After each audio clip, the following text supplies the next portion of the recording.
Hi everybody, TCS NQT ने अपना registration start कर दिया है। Last date to apply is 30 March and exam आपका 14 अप्रैल को है। सो आपने अभी तक अप्लाई नहीं करा है तो इस वीडियो के अंदर मैं आपको सारी डिटेल की कहाँ से अप्लाई करना है, एलिजिबिलिटी क्राइटेरिया क्या है, इसका एग्जाम पैटर्न क्या होता है, सिलेबस क्या होता है, ईच एंड एवरीथिंग मैं आपको डिटेल में बता रहा हूँ इस वीडियो के अंदर। सो इस वीडियो को कंप्लीटली एंड तक देखना। इसके साथ इस वीडियो में मैं आपके साथ कुछ special tips and study material share कर रहा हूँ जिनको फॉलो करने के बाद आप डेफिनेटली टीसीएस एनक्यूटी को क्रैक कर सकते हो। सो इस वीडियो को कंप्लीटली एंड तक देखना एंड अगर अभी तक आपने इस चैनल को सब्सक्राइब नहीं करा है तो do hit the subscribe button and press the bell icon.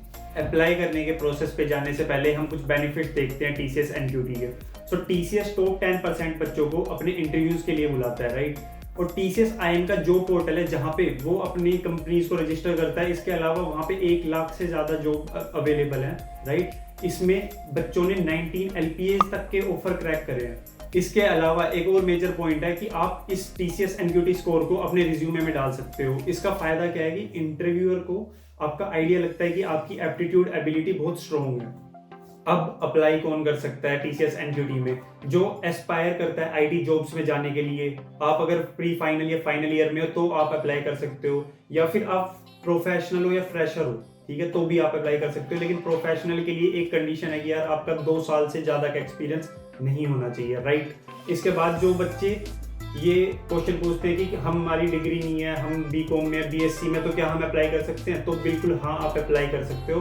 कोई भी स्ट्रीम हो, आप ग्रेजुएट हो, पोस्ट ग्रेजुएट हो, आप अप्लाई कर सकते हो। बीकॉम बीएससी कुछ मैटर नहीं करता, आप अप्लाई कर सकते हो। इसके बाद हम देखते हैं प्रोसेस अप्लाई करने का। इसका सिंपल सा प्रोसेस है यार कि ऑफिशियल वेबसाइट की लिंक मैंने डिस्क्रिप्शन में दे रखी है। आप वहां पे जाओगे, आपको पता लगेगा कि 2 टाइप के टेस्ट होते हैं जनरली। अब तो 3 टाइप के टेस्ट होते हैं, जैसे बैंक फाइनेंस का हो गया, आईटी का हो गया। अब मैं आपको आईटी के बारे में बताऊंगा, राइट। लेकिन आईटी का जो पेपर होता है वो 1000 रुपीज का होता है, तो आपको 1000 रुपीज पे करने होंगे। सो 1000 रुपीज की अगर बात करें तो वहां पे बाय नाउ का ऑप्शन आता है। अब वहां बाय नाउ पे क्लिक करोगे तो वहां आपको फिर कुछ रजिस्ट्रेशन करना होगा, अपनी पर्सनल डिटेल्स वहां भरनी होंगी। उसके बाद आप सिलेक्ट कर सकते हो कि आपको रिमोट देना है पेपर की, अपने घर पे बैठ के देना है, या फिर आप सेंटर पे जाके देना चाहते हो। ये सिंपल सा प्रोसेस होता है। So what is the complete process of TCS NQT? अब इसका बहुत ही सिंपल सा प्रोसेस होता है। एक तो टेस्ट होता है, टेस्ट के बाद आपका स्कोर आता है, और जो टॉप 10% बच्चे होते हैं उनको वो अपने इंटरव्यूज के लिए बुलाते हैं। अब उसके बाद इंटरव्यू होते हैं। कैसे कैसे इंटरव्यू होते हैं वो हम सारी चीजें और क्या टेस्ट होता है डिटेल में डिस्कस करेंगे। अब सबसे पहले डिस्कस कर लेते हैं टेस्ट को। टेस्ट 2 पार्ट में होते हैं। फाउंडेशन राउंड होता है, सेकंड एडवांस राउंड होता है, राइट। अब फाउंडेशन राउंड तो हर किसी को देना पड़ता है, लेकिन एडवांस राउंड जो डिजिटल के एस्पायरेंट होते हैं टीसीएस डिजिटल के, जैसा कि सबको पता है 2 टाइप के हमारी प्रोफाइल्स होती है टीसीएस में, एक निंजा एक डिजिटल।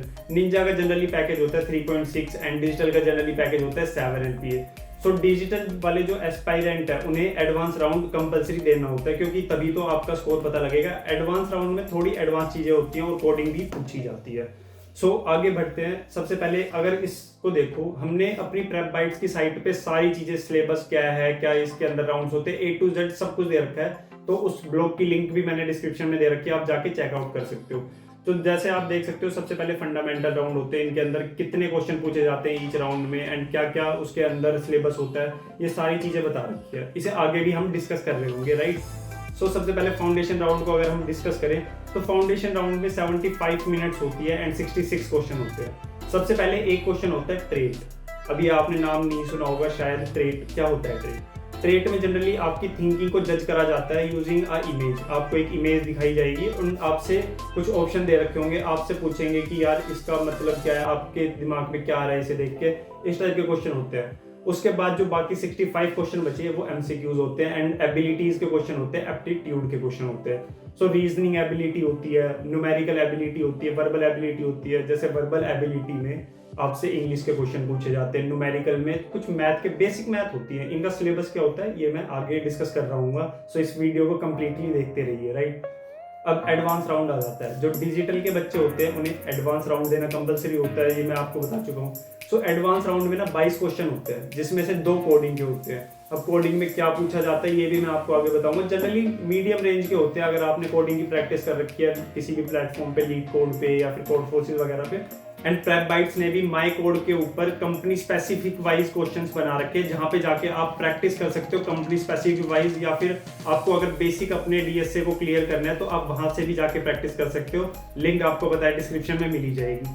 सो बताता हूँ, 2 क्वेश्चन इसके अंदर कोडिंग के होते हैं एंड 20 क्वेश्चन आपके एमसीक्यू होते हैं। एमसीक्यू अब क्या होते हैं, एडवांस क्वांटिटेटिव एबिलिटी होती है, थोड़ा सा एडवांस होता है। जैसे पिछले में क्वांटिटेटिव एबिलिटी थी तो वो थोड़ी नॉर्मल लेवल की होती है, इसमें थोड़ी एडवांस हो जाती है।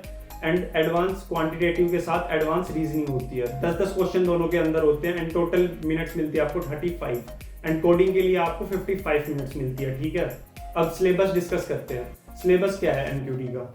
सो बेसिक एप्टीट्यूड अपने पूछे जाते हैं एंड 15 से 20 क्वेश्चन आप डेली प्रैक्टिस करो एप्टीट्यूड की, आप डेफिनेटली क्रैक कर लोगे इस एग्जाम को। इसके बाद आप प्रैक्टिस कहाँ से कर सकते हो, इंडिया बुक से कर सकते हो।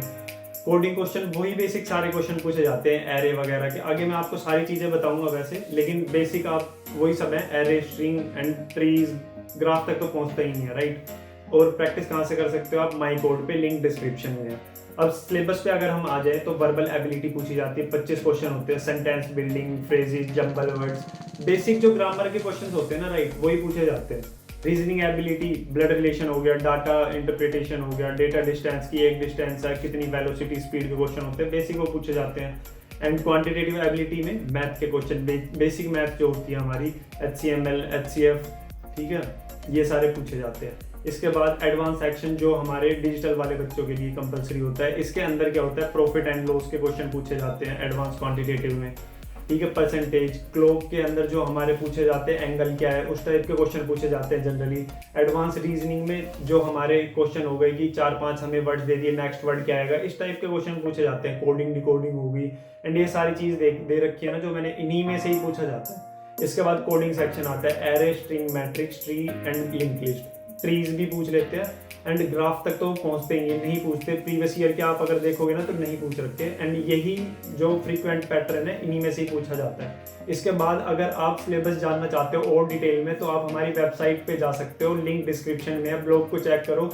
इसके अलावा आप प्रेप बाइट्स ब्लॉग्स लिखोगे ना तो आपको सारी चीज़ें डिटेल में मिल जाएगी एमक्यूटी के बारे में, राइट। अब पूछते हैं कि इंटरव्यू कैसा होता है, काफी बच्चे पूछते हैं कि निंजा के इंटरव्यूज में क्या होता है। निंजा का इंटरव्यू बहुत ही बेसिक होता है, राइट, इंट्रोडक्शन से स्टार्ट होता है अपना, हर इंटरव्यू जनरली इंट्रोडक्शन से स्टार्ट होता है। इसके बाद आपसे ऊप्स, DBMS एंड OS अगर आपने लिख रखा है अपने रिज्यूम में तो OS पूछ लेते हैं, वरना और इनके भी बेसिक्स ही पूछते हैं, राइट। DSL को बेसिक पूछ लिए, एरेज के, स्ट्रिंग्स के क्वेश्चन पूछ लिए, इससे ऊपर नहीं जाते इंटरव्यूज में जनरली, जो मैं बात कर रहा हूँ। एंड प्रोजेक्ट का ओवरव्यू ले लेते हैं कि बताओ आपने प्रोजेक्ट क्यों बनाया, कैसे बनाया, आपकी थिंकिंग क्या थी। अगर आप एक कॉन्फिडेंट इंटरव्यू दे दोगे ना, कॉन्फिडेंटली अगर बता दोगे कि प्रोजेक्ट आपने कैसे बनाया, तो डेफिनेटली एक हाई चांस हो जाता है कि आप इस इंटरव्यू को क्रैक कर लो। इसके बाद आप अपना रिज्यूमे यार डेफिनेटली बहुत केयरफुली बनाओ, क्योंकि अगर आपने रिज्यूमे में जो चीज़ें लिख रखी होती है ना, वो डेफिनेटली इंटरव्यूअर आपसे पूछता है, राइट। अब डिजिटल एस्पिरेंट के लिए क्या होता है, वो वाला जो निंजा वालों ने दिया था वो तो आपको देना कंपलसरी है ही। इसके अलावा आपका एक और राउंड शेड्यूल होता है, टेक्निकल राउंड, यानी आपके 2 टेक्निकल राउंड होते हैं, ओके। इसमें आपसे क्या पूछा जाता है, आपसे यार थोड़ा एडवांस डीएस से पूछा जाएगा, ट्री, ग्राफ तक यहाँ पे जनरली पहुंच जाते हैं इंटरव्यूज। इसके अलावा वो आपसे प्रोजेक्ट को इम्प्लीमेंट कैसे करा वो पूछते हैं, आपसे कोई फंक्शनैलिटी दे दी कि ये काम कैसे करी, ये सारी चीज़ें पूछी जाती हैं, क्योंकि डेफिनेटली इसका पैकेज भी हाई है तो आपसे एक्सपेक्टेशन भी थोड़ी हाई होती है, ठीक है। इसके अलावा कंप्यूटर फंडामेंटल के थोड़े से एडवांस कॉन्सेप्ट ये पूछ लेते हैं, राइट। अब इसके बाद आ जाता है आपका HR इंटरव्यू। अब निंजा वालों का तो फर्स्ट राउंड के बाद HR इंटरव्यू हो जाता है, एंड जो डिजिटल वाले बच्चे हैं उनका 2 राउंड के बाद HR इंटरव्यू शेड्यूल होता है। अब HR इंटरव्यू में वही बेसिक क्वेश्चन, सबसे पहले आपका इंट्रो लेंगे, आपके फैमिली बैकग्राउंड क्या है, why you want to join TCS, अपने आप को 5 साल में कहाँ देखते हो, यही सारे जनरल टिपिकल जो HR क्वेश्चन होते हैं यही सारे पूछे जाते हैं, राइट। इसके बाद मैं आपको बताता हूँ how to prepare in 3 weeks, जो सबसे इंपॉर्टेंट चीज़ है कि आपके पास अभी 3 वीक्स है, ठीक है, या फिर अगर आप इस वीडियो देख रहे हो तो शायद 3 से भी कम वीक होगा, तो आपको एक शेड्यूल बनाना है। एंड इस वीडियो में मैं आपको बताऊंगा कि आप कैसे इस 3 वीक के अंदर TCS NQT को क्रैक कर सकते हो और एक अपनी प्लेसमेंट सिक्योर कर सकते हो, क्योंकि आज के रिसेशन, ले ऑफ के टाइम में एक प्लेसमेंट होना काफ़ी इंपॉर्टेंट चीज़ बन जाती है, राइट। तो आप array, string, link list, searching, sorting ये प्रैक्टिस कर सकते हो। कहाँ से? माई कोड से, लिंक डिस्क्रिप्शन में हमने स्पेसिफिकली जो क्वेश्चन बना रखे हैं ना, वो अगर आप प्रैक्टिस करोगे तो डेफिनेटली जनरली जो क्वेश्चन पूछती है कंपनीज वही सारे क्वेश्चन है, राइट। तो आप लिंक डिस्क्रिप्शन में जाके प्रैक्टिस कर सकते हो। इसके अलावा आप 10-15 क्वेश्चन जो मैंने आपको टॉपिक्स बताए ना, ज्यादा टॉपिक्स नहीं है, उनको इंडिया विक्स पे जाओ, डेली का एक टॉपिक उठाओ, 15-15 क्वेश्चन करो उनके डेली, राइट। एंड डेफिनेटली आप क्रैक कर सकते हो, कोई बड़ी चीज नहीं है, हजारों बच्चे हर साल क्रैक करते हैं, आप भी कर सकते हो। ओके, इसके अलावा जो सबसे इम्पोर्टेंट चीज है वो है कंसिस्टेंसी। अगर आप कंसिस्टेंसी मेंटेन करते हो ना तो आप क्लियर कर सकते हो, क्योंकि यार देखो धीरे धीरे करते आप किसी भी चीज को क्लियर कर सकते हो, ना कि एक दिन बहुत सारा कर लिया अगले एक हफ्ते आप कुछ नहीं कर रहे। ये काफी गलत अप्रोच होती है। Right approach is consistency. Okay, and आपको अपना शेड्यूल कैसे कौन से दिन क्या आपको प्रैक्टिस करना है ये खुद बनाना पड़ेगा। मैं लेकिन आपको ये चीज जरूर बता सकता हूँ कि आप डेली एक अगर टॉपिक भी उठाओगे एंड इंडिया वीक से आप प्रैक्टिस करोगे तो डेफिनेटली आप कर सकते हो। एंड एक दिन आपने एरे के क्वेश्चन कर लिए, एक दिन स्ट्रिंग के कर लिए, थोड़े दिन बाद आपने उनके मिक्स क्वेश्चन कर लिए, आप ऐसे माई कोड से प्रैक्टिस कर सकते हो। ठीक है, all the best and thank you. And अगर आपने ये वीडियो यहाँ तक देखी है तो डेफिनेटली इस वीडियो को लाइक करो and do subscribe our channel.